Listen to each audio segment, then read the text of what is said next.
Hoje vamos falar de um assunto muito interessante, que é a ciência na palavra de Deus. A ciência na Bíblia. A Bíblia, ele é um livro científico ou não?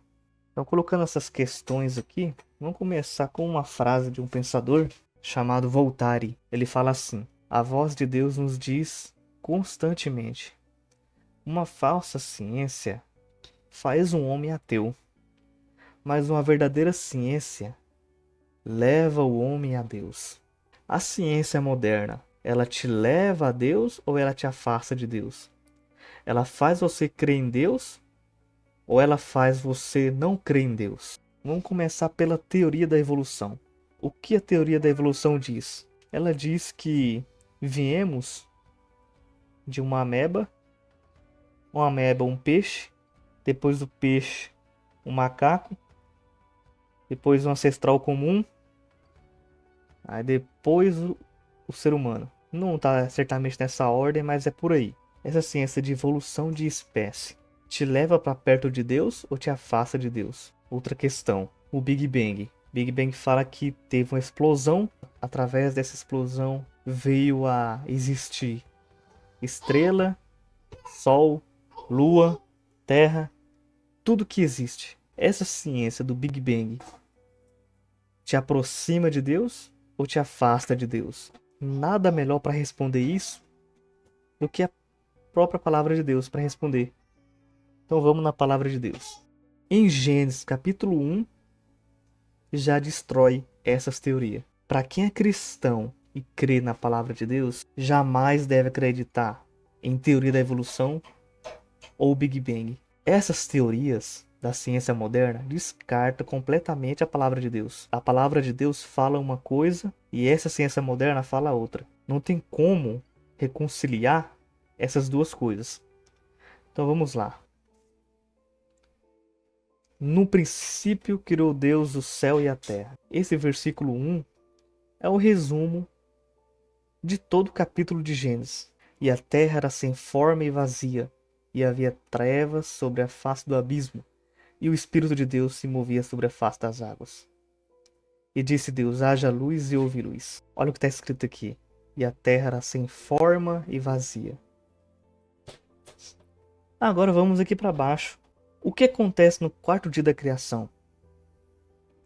E disse Deus: haja luzes no firmamento do céu para dividir o dia da noite, e que sejam por sinais, e para estações, e para dias e anos. O que a ciência diz? Diz que primeiro veio as estrelas, primeiro veio o universo, veio o sol, para depois vir a terra. O que a palavra de Deus diz? Que primeiro veio a terra e no quarto dia que veio a existir as estrelas. E ainda continuando no quarto dia, e fez Deus duas grandes luzes, a maior para governar o dia, o sol, e a luz menor para governar a noite, a lua. Ele também fez as estrelas. E Deus os colocou no firmamento do céu para dar luz sobre a terra. Se na ciência fala que primeiro veio as estrelas, depois que veio a existir a terra, a Bíblia está indo totalmente ao contrário. No princípio fez Deus o céu e a terra primeiro, no quarto dia os céus. E ainda tem outra, cristão primitivo aí, do ano 181 depois de Cristo, ele diz o seguinte: no quarto dia, os luminares foram criados, sendo que Deus vê de antemão. Ele entendeu a tolice dos filósofos cretinos que iriam dizer que as coisas produzidas na terra vieram das estrelas, de forma que eles poderiam colocar Deus de lado. Mas para que a verdade pudesse ser demonstrada, plantas e sementes foram criadas antes das estrelas. Assim sendo, o que veio depois não pode ser a causa daquilo que veio antes. As plantas são mais importantes do que o sol e a lua e as estrelas. A nossa terra é muito mais importante, até porque as coisas foram criadas para iluminar a terra. O sol, a lua, as estrelas foram criadas para iluminar a Terra, determinar dias, anos, estações, tempos. O que existe aqui na Terra é mais importante do que existe no universo. O universo foi criado para iluminar a Terra, para servir a Terra. Aí você pode me dizer o seguinte: ah, mas para existir as plantas, para frutificar, para a planta crescer, precisa ter fotossíntese, precisa da luz do sol. Mas quem disse que precisa de sol para ter a luz? Porque no início, Deus já criou a luz. E disse Deus: haja luz e houve luz. Não precisa do sol para ter a luz. Até porque o sol veio a existir depois da luz. O sol é como se fosse uma lâmpada. É só um receptáculo para a luz, para poder dividir, para poder separar o dia da noite. Então o sol é como se fosse uma lâmpada, é um receptáculo para a luz. Agora vamos para a teoria da evolução. O que a teoria da evolução diz? Diz que as espécies sofreram modificações, né? Ao passar dos anos, que fala que é milhões de anos, uma espécie muda para outra espécie. Tá. Mas o que a palavra de Deus diz sobre isso? No quinto dia, e Deus criou grandes baleias e toda criatura vivente que se move, que as águas produziram abundantemente, segundo a sua espécie, e toda ave alada, segundo a sua espécie. E Deus viu que isto era bom.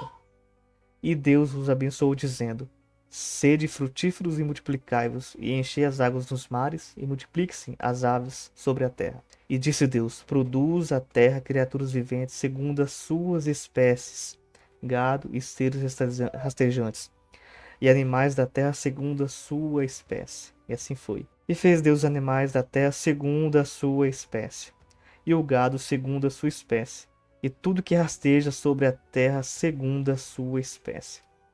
E Deus viu que isto era bom. Deus criou os animais do jeito que eles são. Deus criou o macaco, vai ser para sempre macaco. Deus criou a baleia, vai ser para sempre baleia.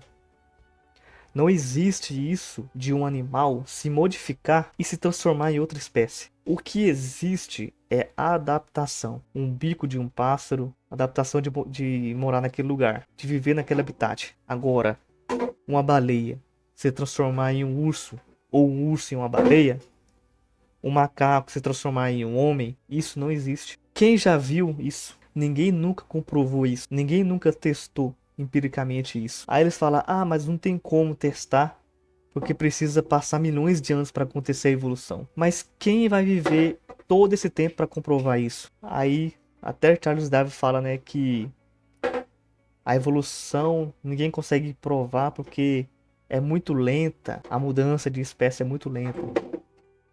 Então é impossível comprovar isso empiricamente. Então isso não é ciência, é hipótese.